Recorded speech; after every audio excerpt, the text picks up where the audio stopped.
तो ऑलराइट, आज के इस वीडियो में हम लोग पोस्ट क्रिएट करेंगे। तो हमारे सोशल मीडिया वेबसाइट पे हम लोग एनेबल करेंगे कि यूज़र पोस्ट क्रिएट कर सके। तो उसके लिए हम लोग पोस्ट मॉडल क्रिएट कर लेते हैं। तो ये रहा पोस्ट मॉडल। तो सिमिलरली हमारे टेबल का नाम है पोस्ट और मॉडल्स डॉट मॉडल से इसको इनहेरिट किया है। और तो इधर पे हम लोग ने पिक लिया है और सब्जेक्ट लिया है टेक्स्ट फील्ड, लेंथ दिया है 200, मैसेज लिया है टेक्स्ट फील्ड और क्रिएशन डेट लिया है। तो इसके लिए हम लोग ने डेट टाइम फील्ड यूज़ किया है। तो ये हमारा क्रिएशन डेट रहेगा, किस दिन यूज़र ने पोस्ट क्रिएट किया है। और काउंट इज इक्वल्स टू,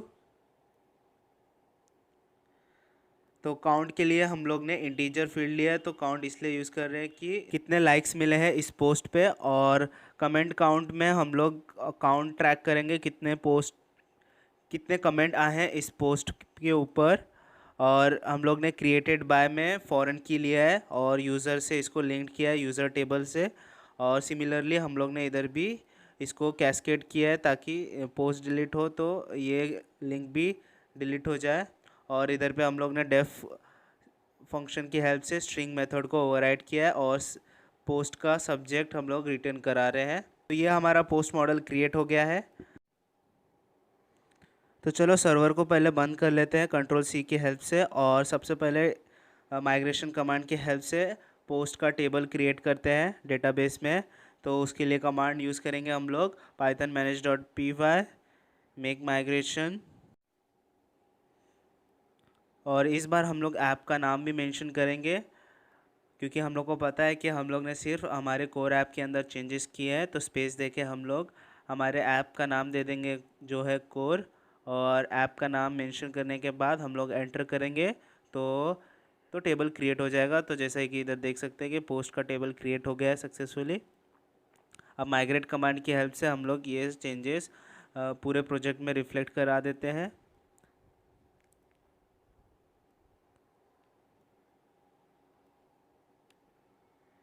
तो चेंजेस रिफ्लेक्ट हो गए हैं, पोस्ट मॉडल क्रिएट हो गया है डेटाबेस में। तो अभी सर्वर हमारा रन कर लेते हैं वापस से। तो सर्वर रनिंग है सक्सेसफुली। तो चलो व्यूज़ लिख लेते हैं पोस्ट के लिए। चलो इसके लिए फॉर्म्स क्रिएट कर लेते हैं क्रिएट पोस्ट के लिए। तो उसके लिए हम लोग को मॉडल लगेगा पोस्ट। तो मॉडल हम लोग ने इंपोर्ट कर लिया और अभी इसके लिए हम लोग फॉर्म लिखेंगे। तो ये रहा पोस्ट क्रिएट फॉर्म।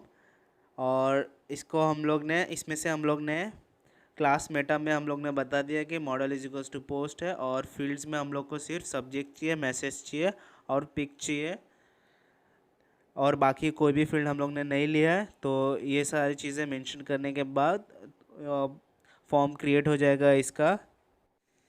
तो चलो इसका व्यूज़ लिख लेते हैं views dot P Y file में। तो views dot P Y file open कर लेते हैं और नीचे फंक्शन लिखते हैं क्रिएट पोस्ट का। तो ये रहा व्यू फंक्शन क्रिएट पोस्ट का। तो ये सिमिलर है साइन अप जैसा। तो इधर भी हम लोग ने request dot method dot post check किया। तो पोस्ट रहेगा तो हम लोग ये सारी चीज़ें परफॉर्म करेंगे और एल्स सिंपली फॉर्म डिस्प्ले करेंगे। और रिक्वेस्ट डॉट पोस्ट और इसमें मैंने रिक्वेस्ट डॉट फाइल्स भी रखा है क्योंकि हम लोग इमेजेस अपलोड करने वाले हैं इधर पे। और फॉर्म ऑब्जेक्ट में हम लोग ने इसको रखा और प्रिंट फॉर्म्स डॉट एरर्स, तो ये डिबग करने के लिए काम आएगा इसलिए लिखा है। और if form dot is valid है तो हम लोग जाएंगे फॉर्म को सेव करेंगे।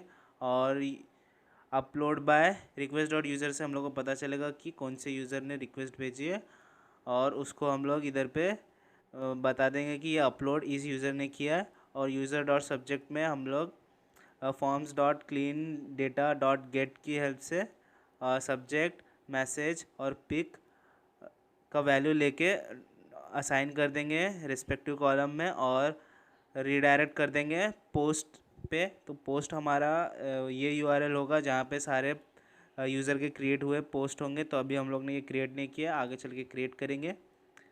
तो ये होगा जब फॉर्म सबमिट होगा और एल्स में, और अगर ये गेट रिक्वेस्ट होगी तो एल्स पार्ट एग्जीक्यूट होगा और एक एम्प्टी फॉर्म ऑब्जेक्ट क्रिएट होगा। और इस फॉर्म ऑब्जेक्ट को हम लोग रेंडर फंक्शन की हेल्प से create डॉट HTML में भेजेंगे और फॉर्म में ऑब्जेक्ट को हम लोग सेंड करेंगे इस तरह से, इस फॉर्म, इस टेम्पलेट में, और वहाँ पे इसको रेंडर करवाएंगे। तो इसका URLs लिख लेते हैं अभी। तो क्रिएट पोस्ट के लिए URL है,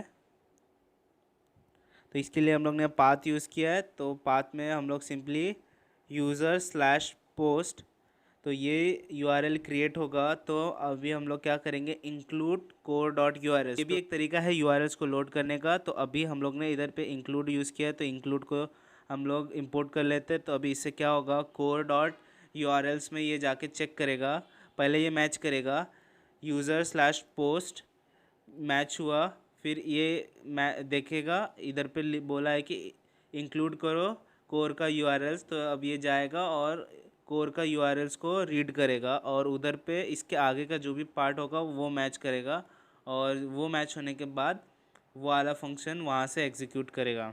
तो चलो, कोर्स में तो हमारे ऐसा कोई भी फाइल नहीं है, तो हम लोग को urls.py क्रिएट करना पड़ेगा।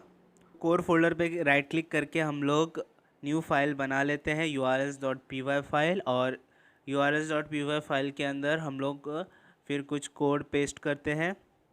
तो जैसा कि इधर देख सकते हैं कि सेम जैसे रूट URL का कोड है वैसे ही इसका भी है, और इधर पे हम लोग ने ऐप नेम मेंशन किया है कोर। और चलो इधर पे क्रिएट का हम लोग URL लिख लेते हैं, तो पोस्ट क्रिएट, तो अभी क्रिएट, और इससे हम लोग ने इधर पे views dot post create function बताया और इसका नाम दिया क्रिएट पोस्ट। तो हम लोग को इधर पे व्यूज़ इंपोर्ट करना पड़ेगा, तो ये मैच करेगा user/post/create। तो पूरा URL कुछ इस तरह से बनेगा, user/post/create। तो ये फंक्शन एग्जीक्यूट होगा इस तरह से, जब पूरा ऐसा पैटर्न बन जाएगा। तो इधर पे हम लोग को व्यूज़ इंपोर्ट किया है और व्यूज़ डॉट क्रिएट फंक्शन, जो क्रिएट पोस्ट, जो हमारे क्रिएट पोस्ट का फंक्शन का नाम है। तो ये हमारा URL क्रिएट हो गया। इधर नीचे टर्मिनल में आप कुछ एरर देख सकते हो कि कुछ एरर शो कर रहा है, ये बोल रहा है कि नो मॉड्यूल नेम core.urls।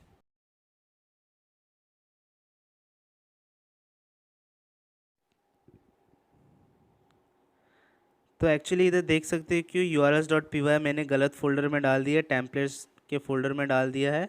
तो मुझे यहाँ से इसको मूव करके कोर के अंदर डालना पड़ेगा।